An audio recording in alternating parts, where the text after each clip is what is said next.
चलिए आज का जो वीडियो है ये आपका क्लास 10, क्लास 9 तो 11, 12 के बच्चे इसको देख सकते हैं, जो कि पार्ट 2 है।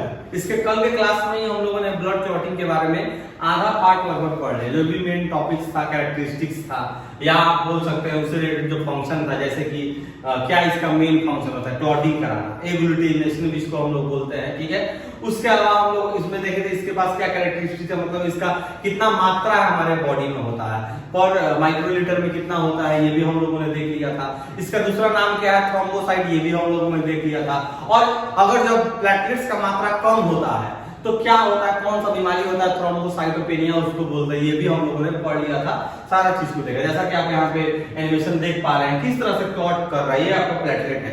प्लेटलेट का शेप के बारे में भी हम लोग पढ़ चुके हैं, जो कि इरेगुलर होता है आउटसाइड से, बाहर की तरफ से, जो कि बाइकॉन्केव नहीं बाइकॉन्वेक्स होता है। इस प्रकार से बाइकॉन्केव का मतलब है धंसा हुआ रहेगा दोनों तरफ, जैसे कि डिश से आप बोल सकते हैं आरबीसी में। देखिए आरबीसी का जस्ट आपको ऊपर फोटो दिखाया है, इसका जस्ट अपोजिट ये होता है, ठीक है।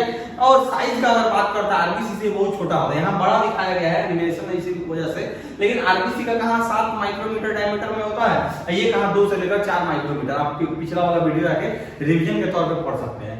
आज का जो टॉपिक होगा हम लोग यहाँ से स्टार्ट करने वाले हैं, ठीक है। अब हम लोग यहाँ से करते हैं, देखते हैं आप कि ब्लड क्लॉटिंग से रिलेटेड क्या मैकेनिज्म है उसका। मेन जो इस टॉपिक का जो होगा ये मैकेनिज्म ही होगा, कैसे ब्लड क्लॉट कराता है उससे रिलेटेड। तो यहाँ पे देखिएगा, sealing of a leaking blood vessel to stop bleeding is called blood clotting या हेमोस्टैटिक मैकेनिज्म इसको बोलते हैं। ये नाम एकदम याद कर लीजिए, ब्लड क्लॉटिंग बोलिए, कोआगुलेशन बोलिए, या हेमोस्टैटिक मैकेनिज्म बोलिए, सब इसी का नाम है। एक स्पेशल नाम है जिसको हम लोग एग्लूटिनेशन भी बोलते हैं, एग्लूटिनेशन भी हम लोग इसको बोलते हैं। ये भी आप ध्यान में रख सकते हैं। पूरा प्रोसेस को, whole process is known as agglutination, ध्यान में रखिएगा, ठीक है।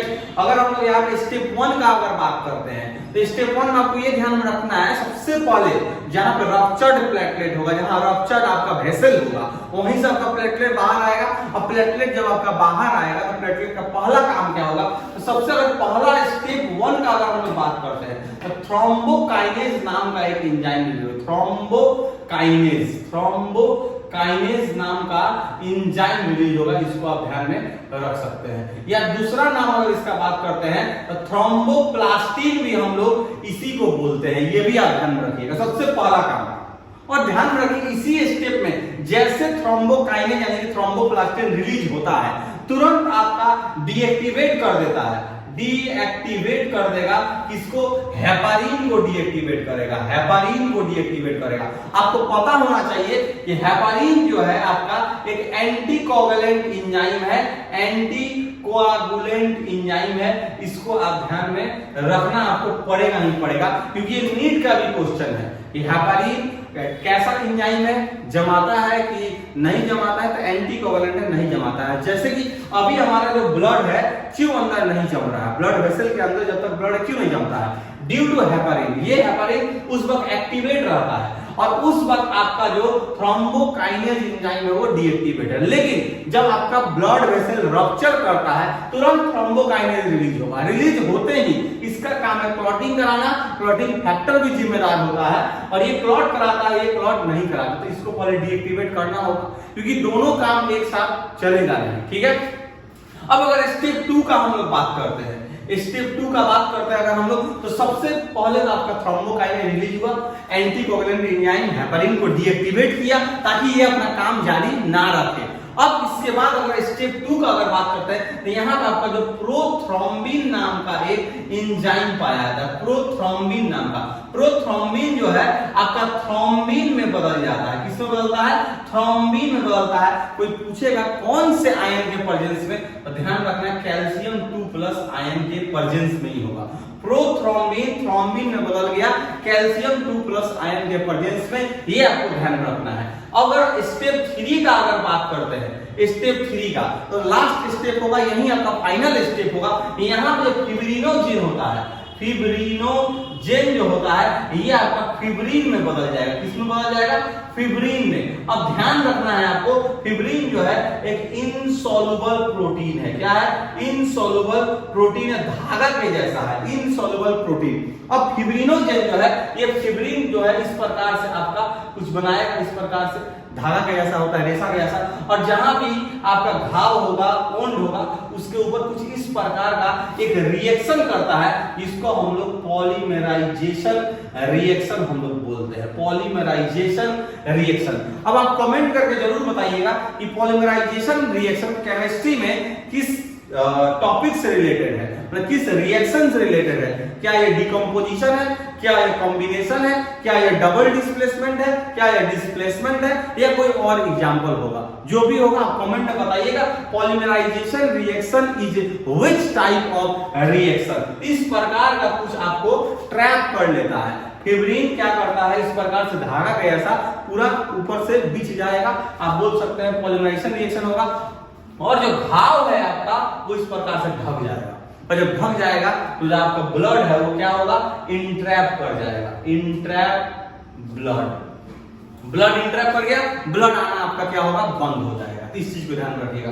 आज का हम लोग का यही टॉपिक था, एक बार रिवाइज कर लिए। स्टेप 1 थ्रोम्बोकाइनेस एंजाइम, थ्रोम्बोप्लास्टिन बोलते हैं, डीएक्टिवेट करता है हेपारिन को।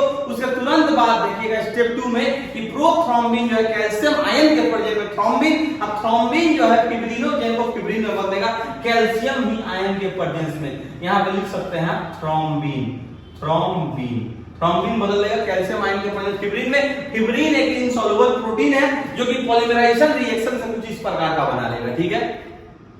तो स्टेप 1, स्टेप 2, स्टेप 3 आपका कंप्लीट हो गया। यहां पर ध्यान से देख सकते हैं, this whole process take 2 to 8 minutes and produce red clot at wound site. जहां घाव रहता है वहां रेड कलर का थक्का का जैसा स्ट्रक्चर बन जाता है। आफ्टर क्लॉटिंग ब्लीडिंग स्टॉप, का ब्लीडिंग रुक जाए क्योंकि ट्रैप हो चुका है, अब ब्लड तो आ नहीं सकता है। इसी प्रकार से ब्लीडिंग एक बहुत जब भी ब्लीडिंग होता है तो कोआगुलेशन जो है एंड एग्लूटेशन जो है ये बहुत ही एक अच्छा प्रोसेस है, जिसकी वजह से ब्लड का जो लेवल है, ब्लड का जो मात्रा है वो कम होने से बचाता है। नेचुरल प्रोसेस आप बोल सकते हैं।